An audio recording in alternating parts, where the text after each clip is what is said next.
Hi friends, ఈరోజు story ఏంటంటే ఒక చెరువు గట్టు దగ్గర ఒక పొదలో ఒక ముసలి పెద్ద పులి ముసలి అయినట్టు వయసు అయిపోయి ఆడ ఒకడు ఉంటుంది అన్నట్టు ఉంటుండగా ఇక దానికి పురాగా ఏం శాతనైతే లేదు, అట్లా కొంచెం నీరసంగా అట్లా అట్లా ఉంటుంది అన్నట్టు. దానికి వేటాడే అంత శక్తి సత్తువ అనేది చచ్చిపోయింది. అందుకోసమే అని ఆడ ఒక పొదలో అట్లా మాట వేసి అట్టి కూర్చుంటుంది అన్నట్టు. అట్లా ఒక బాటసారి దాని ముంగడికెళ్ళి నడుచుకుంటూ పోతూ ఉంటే ఆ బాటసారిని పిలిచి పులి ఇట్లా చెప్తా అన్నట్టు, బాటసారి ఇగో నేను ఎన్నో పాపాలు చేసిన, నేను ముసలితనానికి వచ్చిన, నా కళ్ళు కనబడతలేవు, నా పండ్లు కూడా ఊసిపోయినాయి, ఇక నేను కొంచెం పుణ్యం చేయదలుచుకున్నా, ఇక నా దగ్గర ఒక బంగారం కడియం ఉన్నది, ఇది తీసుకో అని చెప్తాడట. అప్పుడు ఆ బాటసారి భయపడతాడు, అమ్మో నేను ఎట్లా నమ్మాలి నువ్వు అసలే పులి క్రూర జంతువు, నన్ను చంపి తింటావు కావచ్చు, నిన్ను ఎట్లా నమ్మాలని క్వశ్చన్ ఎత్తాడు.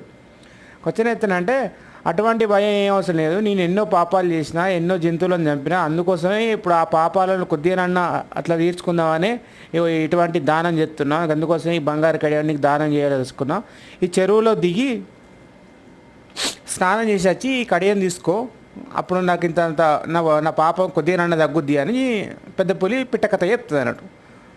ఆడిగా నిజమే కావచ్చని ఇక దురాశపడి కథం పోతాడు. దురాశపడి పోయి తానం చేసేస్తాను షెర్లకు పోతాడు. షెర్లకు పోయి దిగంగానే ఇంత అలా మడుగు లెక్క ఉంటుంది, అలా కులబడిపోతాడు.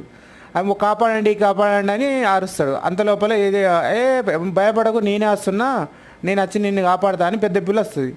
దగ్గరికి వచ్చి కథ వాని మీద పడి ఆయనతో చంపి తినేస్తుంది. ఇలా నీతి ఏంటిదంటే, దురాశ పడిపోతాం చూసినావా, అది ఏ విషయమైనా ఎల్లనైనా దురాశ పడిపోతామా ఖచ్చితంగా అందులో ఆపత ఉంటుంది. అందుకే దురాశ దుఃఖానికి చేటు అని అందుకే అన్నారు పెద్దలు. సో అది ఎవరైనా సరే దురాశ పడి ముందు వెళ్ళకండి, ఆపదలో చిక్కుకోండి. ఇదే ఈ స్టోరీలోని నీతి. ఓకే, నచ్చితే ఫాలో చేయండి, సపోర్ట్ చేయండి కొద్దిగా. Okay, bye.